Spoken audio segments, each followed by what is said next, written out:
What's going on YouTube? I'm Z Cranes. Welcome to the channel.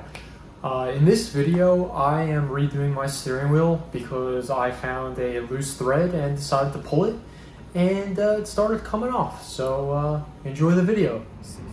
So I hate the steering wheel, so I'm going to redo this.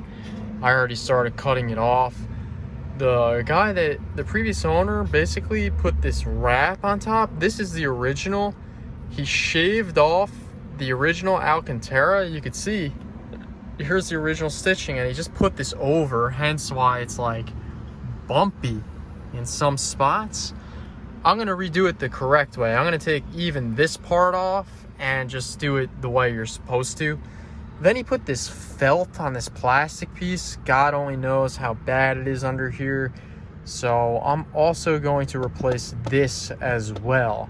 And I'm gonna finish taking this off, and I'll get back to you guys. So this is what the steering wheel looks like without the wrap on it, this thing.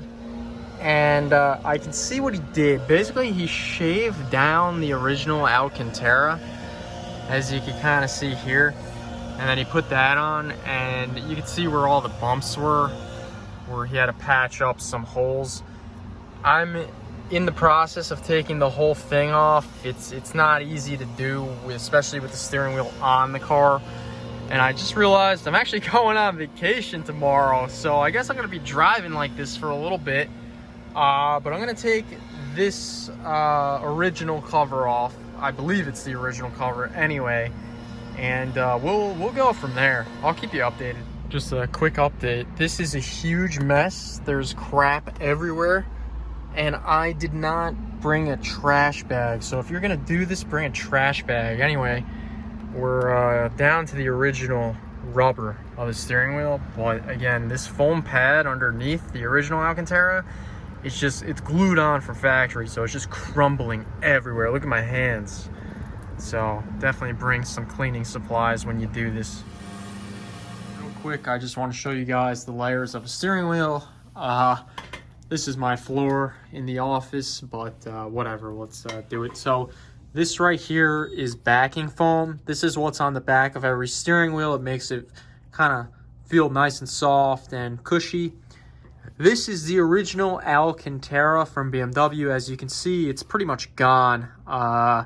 And the owner of my car previously put this third layer on, which is called, it's a steering wheel wrap, essentially. You've seen them online, pretty much everywhere.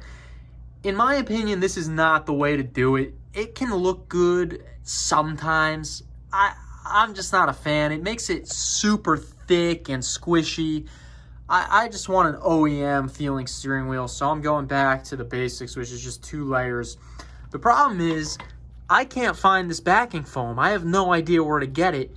And the Alcantara, this is easy to find, but then I have to specifically cut it to spec and then sew it on myself, because these steering wheel wraps, the kits, are made to go over the original steering wheel. They're not made to start from scratch, so I kind of screwed myself there, I'm not going to lie. Probably should have done some research before I ripped my entire steering wheel apart, but we'll see what happens. After months of waiting, finally got the leather from Redline Goods.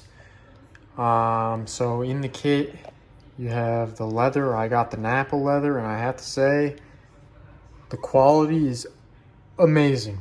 It really is. I'm very impressed. It might even be better than BMW's actual quality. Very, very good. They give you the sewing kit, and then they give you the backing foam, which your original steering wheel does have. I recommend that you replace it just as I did, because mine disintegrated. And then you get this, which tells you, you know, it's a little pamphlet, but it also tells you where to go for the instructions. It's all videos. And here's how your steering wheel should look. I took this whole center piece off, which, as you guys know, I'll be redoing that in this video as well. And then you have this, which most of you guys probably still have the leather on yours. This is with the leather off, and also with the original foam off. This is what it looks like behind. It's rubber. It's all rubber. So first thing you're gonna do is put this foam on, and then you put this over it, which is kind of like your cheap me want wheel or whatever, but this is the proper way of doing it, because you're not just putting a cover over another cover. You're actually replacing it. That's what you're supposed to do. I hate these guys that are like, oh, $100, you can redo your steering wheel. It's literally like stepping in crap with your shoe, putting a condom on your shoe and walking around with it.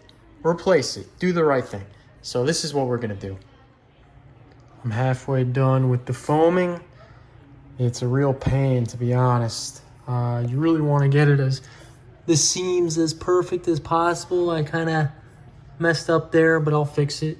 But it's gonna be, this is where I really started to learn what to do, and it's good. So we are all foamed up. Took me about an hour. It's really easy to work with, honestly, but it takes forever. And seams are okay, not terrible. But let's cover it up and finish this up. So I got the leather on there. It was very hard to do, but it's on. And I actually think this is gonna come out really nice. The leather is really high quality. It stretches a tiny bit. It's gonna be a thick steering wheel with this foam. All right, we're halfway done. I did not do the top, but I did the bottom. It looks awesome. So far, I'm about 7 hours into this.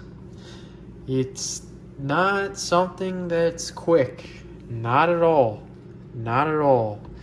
It's well worth it though, saving a lot of money. So tomorrow, I'll spend probably only about 2 or 3 hours on this, because now I know what I'm doing, so I'm kind of cruising through it.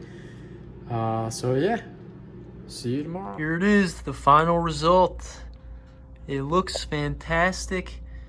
A couple things to note. I had to switch up the stitching style. I went to baseball glove stitching because it was just too tight and it kept pulling threads. So I did that to make it stronger. It is perfect. I could not be happier with my work. So let's put it back together and see what it looks like in the car.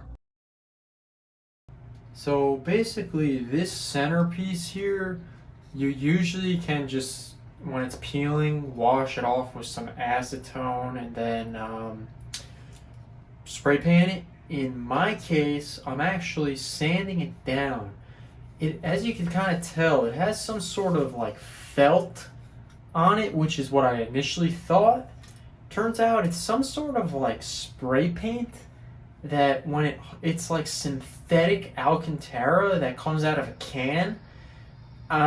It's really weird. So I have to sand this whole thing down, which, as you can see, I'm actually hitting the plastic. It's white underneath. And I'm going to sand it down, I'm going to prime it, and I'm going to paint it the right way, which BMW should have done from the factory, which they did not. This is what it looks like after sanding for a solid 2 hours, honestly. It was ridiculous. That stuff would not come off. I need to figure out a way to get it off in the middle there. As you can see, I didn't sand it too smooth. I'm going to get those sanding scratches out once I can figure out how to get that crap in the middle out. But overall, it came out crazy nice. I hit it with 220 around the here to make it real smooth, prep it for primer. But it's a little rough here because I'm trying to get this out and I can't, so we'll figure that one out later.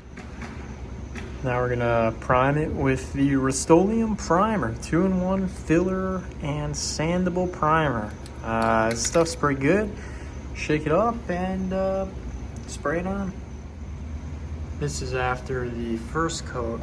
Kind of a tricky piece to spray because it has so many curves and angles. but not bad for the first coat.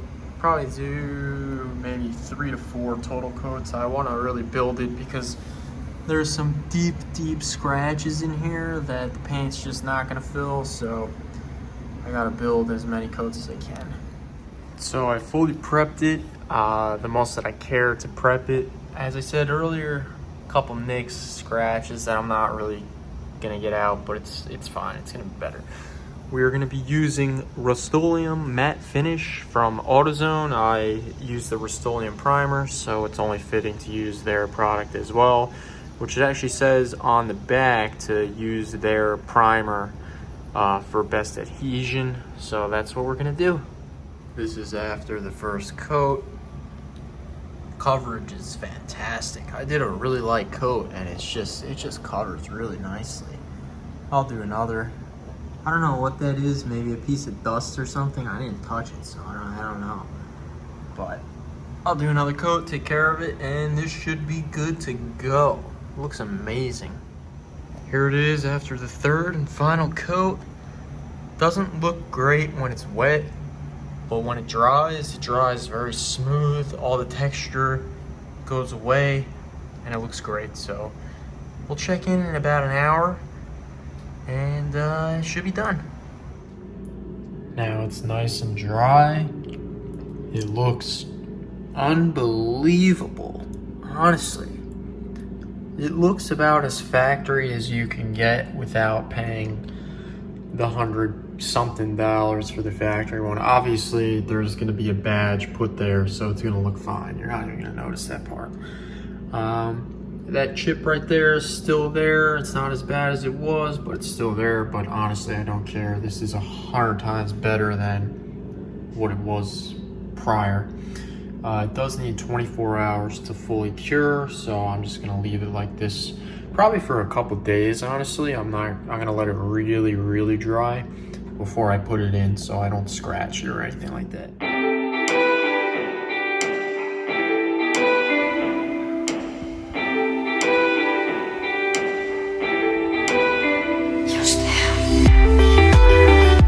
I hope you enjoyed the video. If you did, please like, comment, and subscribe. I really do enjoy making these videos. Obviously, I only have 200 subscribers. And until next time, peace.